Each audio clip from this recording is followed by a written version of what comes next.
मुकेश अंबानी, हमारे प्यारे मोटा भाई, देश के दूसरे सबसे अमीर आदमी। वो तो अडानी जी आ गए, नहीं तो ये तो पहले ही थे। इनकी कमाई कितनी है आपको पता है? सिर्फ रिलायंस इंडस्ट्री से जो प्रॉफिट आता है वो आता है 150 करोड़ रुपए प्रति दिन।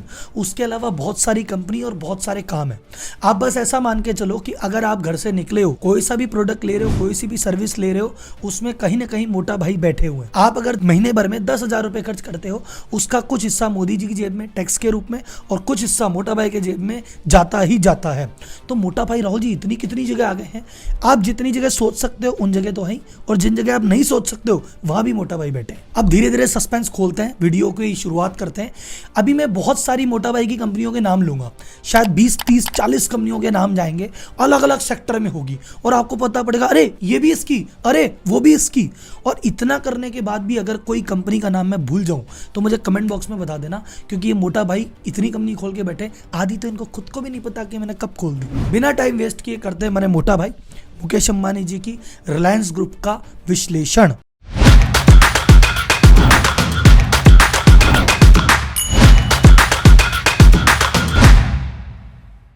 अब मोटा भाई का एम्पायर इतना बड़ा है कि एक एक कंपनी का नाम लेने से पहले एक एक सेक्टर का नाम लेना पड़ेगा। तो सबसे पहले बात करते हैं इनके सबसे मेजर सेक्टर के बारे में, जिनकी वजह से ये इतने बड़े बने हैं।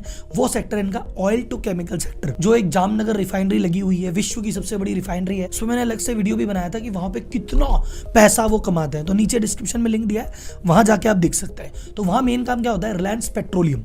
तो जितना भी पेट्रोल ये वहां से निकालते हैं या क्रूड ऑयल को रिफाइन करते हैं, वो इनकी मेन इनकम है। पेट्रोल आपको पता है रोज आपको पेट्रोल भराना है, वो भाई साहब पेट्रोल कहीं ना कहीं मोटा भाई के पास से आ रहा है। फिर उसके बाद पेट्रोल के अलावा इंडस्ट्रीज वगैरह में गैस का काफी योगदान होता है, या हमको गैस की जरूरत पड़ती है, उसके लिए मोटा भाई ने कहा कोई टेंशन नहीं, रिलायंस गैस भी एक कंपनी है, हम गैस भी प्रोवाइड कराते हैं। अब ये तो थी मोटी मोटी बात जहां सरकार से सीधी डीलिंग होती है और बड़े लेवल पे काम होता है। अब जहां पे रोजमर्रा में हम रिलायंस से टकराते हैं वो क्या है? वो है इनका ई कॉमर्स एम्पायर। तो अगर आपको इलेक्ट्रॉनिक्स का सामान लेना है तो क्या देगा? रिलायंस बोलता है मेरे से लो ना, मैं देता हूं, रिलायंस डिजिटल। फिर आपने कहा नहीं वो इलेक्ट्रॉनिक के सामान तो आपके डिजिटल से ले लिए, हमें तो कपड़े चाहिए थे, कपड़े का कोई जुगाड़। अरे भाई साहब आजियो नाम सुना है? हमारा ही है, लीजिए कपड़े, पैसे हमारी जेब में ही जाएंगे। फिर आपने कहा अरे चलो कपड़े इलेक्ट्रॉनिक तो ले लिया, हमको तो रोजमर्रा का सामान लेना है यार, तो टेंशन मत लो, मेरे पास जियो मार्ट है, ग्रोसरी का सामान भी दे दूंगा, दूध दही वगैरह सब दे दूंगा, और कुछ समय के अंदर मैं मेरा ब्रांड लेके आ रहा हूँ इंडिपेंडेंस, जैसे पतंजलि है वो सारी चीजें दे रहे हैं। आगे जाके ये खुद का इंडिपेंडेंस ब्रांड ला रहे हैं, तो आपको आटा, दाल, चावल, थोली, बैंगन सब ये देंगे। अच्छा, मिल्क बास्केट जो घर घर दूध सप्लाई करते हैं, किसकी? मोटा भाई की। ये जो डंजो है होम डिलीवरी हो रही है, किसकी? मोटा भाई की। तो तुम्हें भाई साहब ऑनलाइन मंगाना है जियो मार्ट से, मोटा भाई। डिलीवरी करानी है, मोटा भाई। दूध चाहिए, मोटा भाई। सुबह घर से उठते ही चालू हो जाते हैं मोटा भाई कलेक्शन करना। अगर आपको घर में फर्नीचर की भी आवश्यकता है, टेंशन मत लेना, ऑनलाइन में जो अर्बन लैडर है ना, मोटा भाई की कंपनी है। आपको लग्जरी फैशन चाहिए कि नहीं, मुझे छोटे मोटे कपड़े आजियो से नहीं, मुझे तो लग्जरी फैशन, आजियो की एक कंपनी और आजियो लक्स, वो लग्जरी फैशन देती है। और बताओ क्या चाहिए आपको? इनर वियर की भी आवश्यकता थी, तो लॉन्जरी सेगमेंट में भी क्लोविया और अमांते जो ब्रांड है मोटा भाई के ही है, कहीं ना छोड़ा, अंदर तक घुसे हुए हैं। और से अगर इतनी बातें सुन के आपका दिमाग घूम रहा है और आपको दवाई लेनी है, और नेटमेड से अगर आपने दवाई मंगाई तो वो भी मोटा भाई का है, और आपने कहा सर दुख रहा है, मैं रिलैक्स होने के लिए मूवी देखने जाऊंगा, तो बुक माई शो से जब टिकट कराओगे उसका भी कुछ हिस्सा मोटा भाई के पास जाएगा। और अगर आपको घर में और किसी चीज की जरूरत है और आप जस्ट डायल को अप्रोच करते हैं, तो जस्ट डायल में भी मोटा भाई की हिस्सेदारी है। तो भाई साहब अब देखो, ई कॉमर्स एम्पायर में जितनी चीजें लगभग हो सकती थी, कोई दवाई चाहिए, फर्नीचर चाहिए, दूध चाहिए, ग्रोसरी चाहिए, सब चीजें लेके बैठा हमारे मोटा भाई। ये तो ऑनलाइन पकड़ लिया, ऑफलाइन का भी तो कुछ करना है। तो ऑफलाइन में रिटेल में भी भाई साहब मजबूती से पांव जमा रखे हैं। वहां पे कंपनी है रिलायंस रिटेल, वहां पे क्या क्या मिलेगा आपको? रिलायंस ट्रेंड, सारी शॉपिंग वहीं हो जाएगी। आपके साथ बच्चा जा रहा है, बच्चा रोने लग गया, इमली से खिलौने दिला दो, वो भी मोटा भाई का है। जितनी चीजें भी आपको ऑनलाइन में बताई, आजियो जो है उसके भी ऑफलाइन स्टोर है, जियो मार्ट के भी ऑफलाइन स्टोर है। रिलायंस फ्रेश को भूल गए क्या? बाकी चीजें वहीं से भी तो लोगे। रिलायंस के फुटवियर, रिलायंस के मसाले, ऐसी कौन सी चीजें जो आपको रिलायंस में नहीं मिलेगी? आप किसी ब्रांड्स पे चले जाएंगे, नहीं सर मैं तो किसी मॉल में जा रहा हूँ, वहां तो शायद मोटा भाई नहीं होंगे। ओनली विमल किसका? मोटा भाई का। मार्क एंड स्पेंसर में मोटा भाई का स्टेक है। डीजल के कपड़े लोगे, मोटा भाई का स्टेक है।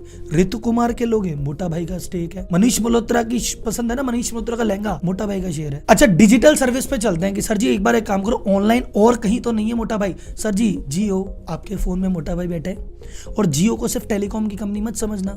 जियो के में म्यूजिक सुनना हो तो जियो सावन है। अच्छा ओटीटी की दुनिया में तुम करो नेटफ्लिक्स, तुम करो अमेजन प्राइम, मोटा भाई बोले जियो सिनेमा है, फ्री में आ जाओ, कोई टेंशन नहीं है, फीफा भी दिखाऊंगा, आईपीएल भी दिखाऊंगा। अच्छा उसके अलावा तुम्हें मोबाइल का इंटरनेट है तो उसके लिए जियो तो है ही, तुम्हें घर में भी लगाना है तो जियो फाइबर भी है। अब अपन आते हैं इंटरटेनमेंट पे। अरे बोले सर जी जियो तो आपने पकड़ लिया, सब इंटरटेनमेंट हो तो गया, बुक माई शो भी तो पकड़ लिया। नहीं सर, अभी तो टीवी चालू करो, आप चैनल बदलते जाओ, सब मोटा भाई के निकलेंगे। आपको सास बहू वाला सीरियल देखना है, कलर्स पे चले जाओ, मोटा भाई। शेयर बाजार की न्यूज सुननी है, सीएनबीसी, मोटा भाई। फिर आपने कहा मैं तो ओटीटी प्लेटफॉर्म पे जाऊंगा, वूट, मोटा भाई। फाइनेंस की न्यूज सुनोगे, मनी कंट्रोल, मोटा भाई। फिर आपने कहा मैं तो वैसा बिजनेस की मैगजीन चाहिए, फोर्ब्स, मोटा भाई, CNN, मोटा भाई। और फिर आपने कहा मेरे को तो कॉमेडी सुन के मूड फ्रेश करना है, कॉमेडी सेंट्रल और आपके बच्चों का निकलोडियन, ये सब मोटा भाई का ही है। तो कुल मिला के वैसा भी जो छोटी छोटी कंपनियां मैंने आपको बताई है, ये सब कंपनियों में किसी में मोटा भाई का 2% है, किसी का 100% है, पर इन सब में आप कुछ भी एक्शन करो सर, कोई सी भी दिन भर में सर्विस लो, चाहे आप मोबाइल चलाओ, चाहे आप टीवी चलाओ, चाहे आप बाजार घूमने जाओ, चाहे ऑनलाइन शॉपिंग कर लो, चाहे तेल लो, चाहे गैस लो, चाहे सब्जी लो, सब जगह आपको मिलेंगे मोटा भाई। मोटा भाई सर्वत्र व्याप्त है, और आपका ठंडा पीने की इच्छा हो रही है तो कैंपा कोला भी भाई ने ले ली है। दर्जनों के हिसाब से इस समय एक्सपेंशन कर रहे हैं।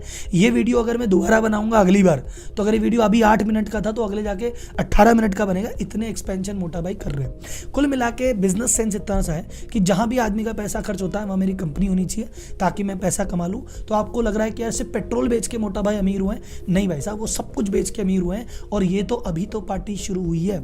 इसका इंपैक्ट क्या है आप जियो वाली वीडियो देखोगे तो आपको अपने आप समझ में आ जाएगा। और अब आपको लगता है, अब इसमें 2 सवाल मैं आपसे पूछना चाहता हूं। आपको लगता है ये तो हुआ मोटा भाई का, रतन टाटा जी का क्या सीन है? तो अगर आप चाहते हो मैं टाटा एम्पायर को भी ऐसे डिकोड करूं, या अडानी के एम्पायर को भी, या महिंद्रा या बिरला या किसी भी बिजनेस को, तो मुझे बताइए, करेंगे रिसर्च और लेके आएंगे आपके लिए वीडियो। और आप चाहते हैं राहुल जी मोटा मोटी नाम सुन के तो अच्छा लगा, लेकिन मुझे बताओ रिलायंस रिटेल कितना पैसा कमा रहा है, प्रॉफिट में है कि नुकसान में है, क्या हो रहा है? आप चाहते हो एक एक कंपनी का डीप एनालिसिस, तो भी कमेंट में बताओ। तो रिलायंस की एक एक कंपनी को पकड़ के भी एनालिसिस कर देंगे, और अगर आपको समरी में मजा आ रहा है तो अलग अलग ग्रुप की समरी भी दे देंगे, जैसा आप बोलोगे, क्योंकि जनता जनार्दन है और हमारा काम है बिजनेस की क्लिष्ट बातों को, कॉम्प्लेक्स बातों को हंसी मजाक में आप तक पहुंचाना, और बिजनेस की जो अलग है वो आपके अंदर जगाना। सो अगर आपको मेरी बातें समझ में आती है, कंटेंट समझ में आता है, तो चैनल को सब्सक्राइब करना। धन्यवाद, अगली वीडियो में फिर मिलेंगे। जय हिंद।